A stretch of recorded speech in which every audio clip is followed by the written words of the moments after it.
നമസ്കാരം മലയാളി വാർത്തയിലേക്ക് സ്വാഗതം. കോഴിക്കോട് മൂഴിക്കൽ പുതുങ്കുഴി മീത്തലിൽ വീട്ടിൽ കയറി 10ാം ക്ലാസ് വിദ്യാർത്ഥിനിയെ കൊലപ്പെടുത്തിയ സംഭവവുമായി ബന്ധപ്പെട്ട് കൂടുതൽ വിവരങ്ങൾ പുറത്തുവരികയാണ്. ബന്ധുവായ യുവാവ് ജീവനൊടുക്കുകയും ചെയ്തു.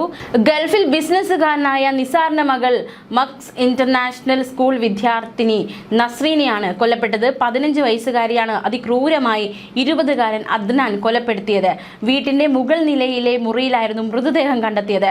സമീപത്തെ മറ്റൊരു മുറിയിലാണ് നസ്രീനയുടെ സഹോദരിയുടെ മകൻ നല്ലളം കൊളത്തറ മാവത്തിനിലം KP ഹൗസിൽ അദ്നാനെ ജീവനൊടുക്കിയ നിലയിൽ കണ്ടെത്തിയത്.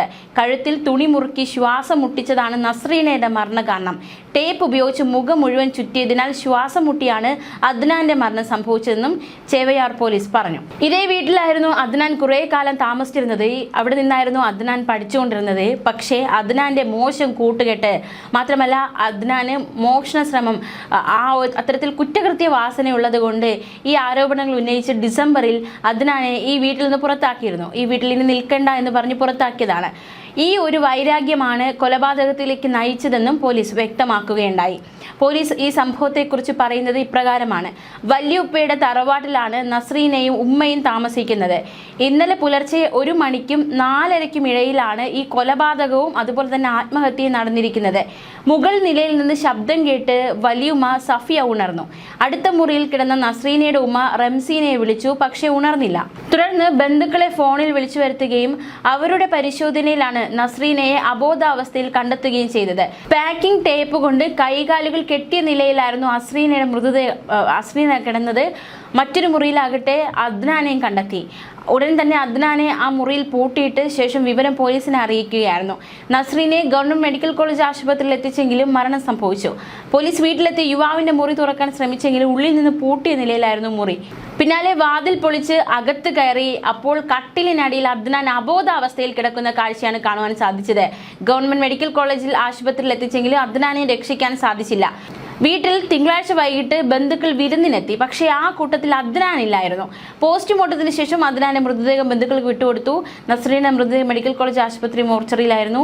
എന്തായാലും പിതാവ് നാട്ടിൽ എത്തേണ്ടതായിട്ടുണ്ട്. അതിക്രൂരമായ കൊലപാതകം. ഇപ്പോഴും ഉത്തരം കിട്ടാത്ത ചില ചോദ്യങ്ങൾ ബാക്കി നിൽക്കുകയാണ്. എങ്കിലും പോലീസ് വിശദീകരിക്കുന്നത് ഇപ്രകാരമാണ്. കൊലപാതകം സംബന്ധിച്ച് പോലീസ് പറയുന്നത് വീടിനുള്ളിൽ ഒളിച്ചിരുന്ന അദ്നാൻ പുലർച്ചെയോടെ മുകൾ നിലയിലെ നസ്രീനയുടെ മുറിയിൽ എത്തുകയായിരുന്നു എന്നാണ്.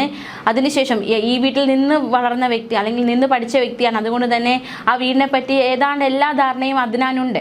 അങ്ങനെ എല്ലാവരും ഉറങ്ങിയ സമയത്ത് പുലർച്ചെയോടെ മുകൾ നിലയിലെ നസ്രീനയുടെ മുറിയിലേക്ക് അദ്നാൻ എത്തുകയായിരുന്നു.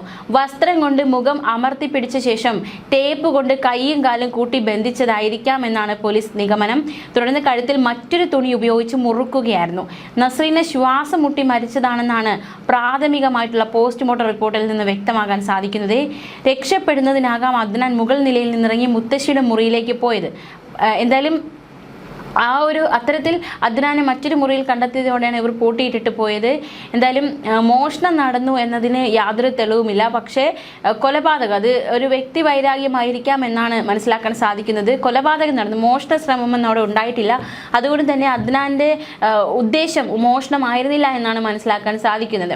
പുലർച്ചെ മുത്തശ്ശി മുറിയിൽ ആൾരൂപം പോകുന്നതായി കാണുകയും വീടിനകത്ത് എന്തോ തട്ടിമറിയുന്ന ശബ്ദം കേട്ടതായും പറയുന്നുണ്ട്. അദ്നാന്റെ ഒരു ഫോൺ കണ്ടെത്തിയിട്ടുണ്ട്. എന്നാൽ വാട്സാപ്പ് ഉപയോഗിക്കുന്ന ഫോൺ കിട്ടിയിട്ടില്ല. ഈ ഫോൺ പുറത്തേക്ക് ഇറങ്ങുന്ന സംശയത്തിൽ പോലീസ് പരിശോധന നടത്തി. പക്ഷേ ഫോൺ കണ്ടെത്താൻ സാധിച്ചില്ല അന്വേഷണ സംഘത്തിന്. അദ്നാന്റെ ഫോൺ കണ്ടെത്തുക എന്നതും വലിയൊരു കടമ്പയാണ്. അതിലും നിർണായകമായ വിവരങ്ങൾ ഉണ്ടാകുമെന്ന് തന്നെയാണ് അന്വേഷണ സംഘത്തിന്റെ നിഗമനം. സിറ്റി പോലീസ് കമ്മീഷണർ മെറിൻ ജോസഫിന്റെ നേതൃത്വത്തിൽ ഡെപ്യൂട്ടി കമ്മീഷണർ പദം Singh, assistant commissioner KM Biju എന്നിവരുടെ നേതൃത്വത്തിലാണ് പോലീസ് സംഘം സ്ഥലത്തെത്തി അന്വേഷണം നടത്തിയത്. Dog squad, finger print expert AV ശ്രീജയുടെ നേതൃത്വത്തിൽ വിരൽ അടയാള വിദഗ്ധർ, P ജിഷ്ണുവിന്റെ നേതൃത്വത്തിൽ ഫോറൻസിക് വിദഗ്ധർ, ക്രൈം സ്ക്വാഡ്, ജില്ലാ സംസ്ഥാന ഇന്റലിജൻസ് ഉദ്യോഗസ്ഥർ എന്നിവർ സ്ഥലത്തെത്തി അന്വേഷണം നടത്തിയിരുന്നു. ചെവയായൂർ SI രാംകുമാറിന്റെ നേതൃത്വത്തിൽ ഇൻക്വസ്റ്റ് നടത്തി. 2 പേരുടെ മരണത്തിൽ വിശദമായ അന്വേഷണം നടക്കുകയാണ് എന്ന് medical college assistant commissioner KM Biju പറഞ്ഞു. ചെവയാർ ഇൻസ്പെക്ടർ T മഹേഷിന്റെ നേതൃത്വത്തിൽ പ്രത്യേക സംഘമാണ് കേസ് അന്വേഷിക്കുന്നത്. നസ്രീനയുടെയും അദ്നാന്റെയും വല്യുപ്പ അതായത് മുത്തച്ഛൻ ബിസിനസ്സുമായി ബന്ധപ്പെട്ട് കണ്ണൂർ, കാസർഗോഡ് എന്നിവിടങ്ങളിലാണ് ആയിരിക്കുന്നത്. ഈ സാഹചര്യത്തിൽ വീട്ടിൽ കൂട്ടിനായിട്ടാണ് അദ്നാനെ താമസിപ്പിക്കാൻ കൊണ്ടുവന്ന് നിർത്തിയത്. നേരത്തെ അദ്നാൻ താമസിച്ച നല്ലളത്ത് കൂട്ടുകാരുമായുള്ള മോശം കൂട്ടുകെട്ട് അത് കാരണം മൂഴിക്കലിൽ എത്തിക്കുകയായിരുന്നു. പിന്നീട് നസ്രീനയുടെ കുടുംബം അദ്നാനെ പഠിപ്പിക്കാൻ ശ്രമം നടത്തി. ഇതിനിടയിലാണ് വീട്ടിൽ മോഷണ ശ്രമം ഉണ്ടായതെന്ന് വീട്ടുകാർ കണ്ടെത്തുന്നത്. പിന്നാലെ അദ്നാന്റെ കൂട്ടുകെട്ട് ശരിയല്ല എന്ന് മനസ്സിലാക്കുകയും വീട്ടിൽ നിന്ന് അദ്നാനെ പറഞ്ഞു വിടുകയും ചെയ്തു. വീട്ടിലെ എല്ലാ കാര്യങ്ങൾക്കും അദ്നാൻ ഒരു സഹായിയായിരുന്നു. ഇവിടുത്തെ CCTV അദ്നാന്റെ മൊബൈൽ ഫോണിലേക്കാണ് ലിങ്ക് ചെയ്തിരുന്നത്. വീട്ടിൽ നടക്കുന്നതെല്ലാം അദ്നാൻ അപ്പോൾ അറിയാറുണ്ട്. നസ്രീനയുടെ നിർബന്ധം കാരണം ഈ ലിങ്കും ഒഴിവാക്കി എന്നാണ് ബന്ധുക്കൾ പറയുന്നത്. ബന്ധുക്കൾ അകന്നു പോകാൻ ഇടയായതിന് കാരണം നസ്രീനയാണെന്നാണ് അദ്നാന് തോന്നിയത്. അതുകൊണ്ടായിരിക്കും അത്തരത്തിലൊരു പക, ആ പകയ്ക്ക് പിന്നാലെ നസ്രീനയെ കൊലപ്പെടുത്തുന്ന തരത്തിലേക്ക് കാര്യങ്ങൾ എത്തിയത് എന്നാണ് നിലവിലെ വിവരങ്ങൾ അനുസരിച്ച് മനസ്സിലാക്കാൻ സാധിക്കുന്നത്. അതേസമയം ഇയാൾ അഷ്റഫ്, അതായത് അദ്നാന്റെ പിതാവ് അഷ്റഫ് 3 മാസമായി പുതിയ സ്റ്റാൻഡിലെ കടയിൽ ജോലി ചെയ്യുന്ന വ്യക്തിയാണ്. വല്ലിപ്പയുടെ വീട്ടിൽ നിന്ന് പുറത്തായതിനു ശേഷം അഷ്റഫിനൊപ്പമാണ് അദ്നാന്റെ താമസം. തിങ്കളാഴ്ച വൈകുന്നേരം വീട്ടിൽ നിന്ന് സുഹൃത്തുക്കളെ കാണാൻ അരീക്കാട് പോകുകയാണെന്നാണ് പറഞ്ഞതെന്നും എങ്ങനെ മുഴിക്കലെത്തിയെന്ന് അറിയില്ല എന്നുമായിരുന്നു അഷ്റഫിന്റെ വെളിപ്പെടുത്തൽ. വല്ലിപ്പയുടെ തറവാട്ട് വീട്ടിൽ, അതായത് നസ്രീനയും ഉമ്മയും താമസിച്ച വീട്ടിൽ 7 മാസം പഠനകാലത്ത് താമസിച്ചിരുന്നു. +1 പൂർത്തിയാക്കാതെ ITIയിൽ ചേർന്നിരുന്നു. ആ വീട്ടിൽ നിൽക്കാൻ ഇഷ്ടമില്ലാതെയാണ് തിരിച്ചുപോയത്. എന്നാൽ 50,000 രൂപ മോഷ്ടിച്ചെന്നും ഇവരുടെ വീഡിയോ എടുത്തെന്നും പറഞ്ഞ് ഒരു ദിവസം രാത്രി ഇവരെല്ലാം തന്റെ വീട്ടിലെത്തി മകനെ മർദ്ദിച്ചിരുന്നു. അതേസമയം പണം മാറ്റിവെച്ചത് തന്നെ ആ വീട്ടിൽ നിന്ന് പുറത്താക്കാനുള്ള കാരണമുണ്ടാക്കാൻ വേണ്ടിയാണ് അത്തരത്തിലൊരു കാരണത്തിന് വേണ്ടിയിട്ടാണ് എന്നാണ് അദ്നാൻ തന്നോട് പറഞ്ഞതെന്ന് അദ്നാന്റെ പിതാവ് അഷ്റഫും വെളിപ്പെടുത്തിയിരിക്കുകയാണ്. പണം മോഷ്ടിച്ചത് കള്ളമാണ്, അത്തരത്തിൽ മകൻ മോഷണം നടത്തിയിട്ടില്ല, അവനെ ആ വീട്ടിൽ നിന്ന് പുറത്താക്കാൻ വേണ്ടിയിട്ടാണ് അത്തരത്തിൽ ഇങ്ങനെ ഒരു കള്ളക്കഥ മെനഞ്ഞതെന്നാണ് അഷ്റഫ് വെളിപ്പെടുത്തിയിരിക്കുന്നത്.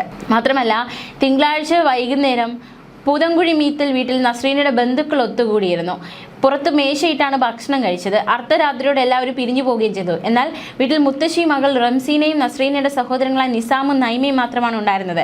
അദ്നാൻ തിങ്കളാഴ്ച രാത്രി വീടിന്റെ പിൻവശത്തെ വാതിലിൽ എത്തിയെന്ന് CCTV ദൃശ്യങ്ങൾ അന്വേഷിച്ചപ്പോൾ കണ്ടെത്താൻ സാധിച്ചു. ഒരു 7:40ഓടെയാണ് അദ്നാൻ ഈ വീടിന്റെ പിൻവശത്തെ വാതിൽ എത്തിയിരിക്കുന്നത്. വീടിന്റെ മുന്നിൽ ബന്ധുക്കൾ ഉണ്ടായിരുന്നു. അതുകൊണ്ട് തുറന്നു കിടന്ന പിൻവാതിൽ വഴി അകത്ത് കയറി മുകൾ നിലയിൽ ഒളിച്ചിരുന്നതാകാമെന്നാണ് പോലീസ് കരുതുന്നത്. പിൻവാതിൽ രാത്രി 10:30ഓടെ അടച്ചതായാണ് വീട്ടുകാർ നൽകിയ മൊഴി. ന്യൂസ് ഡെസ്ക് മലയാളി വാർത്ത.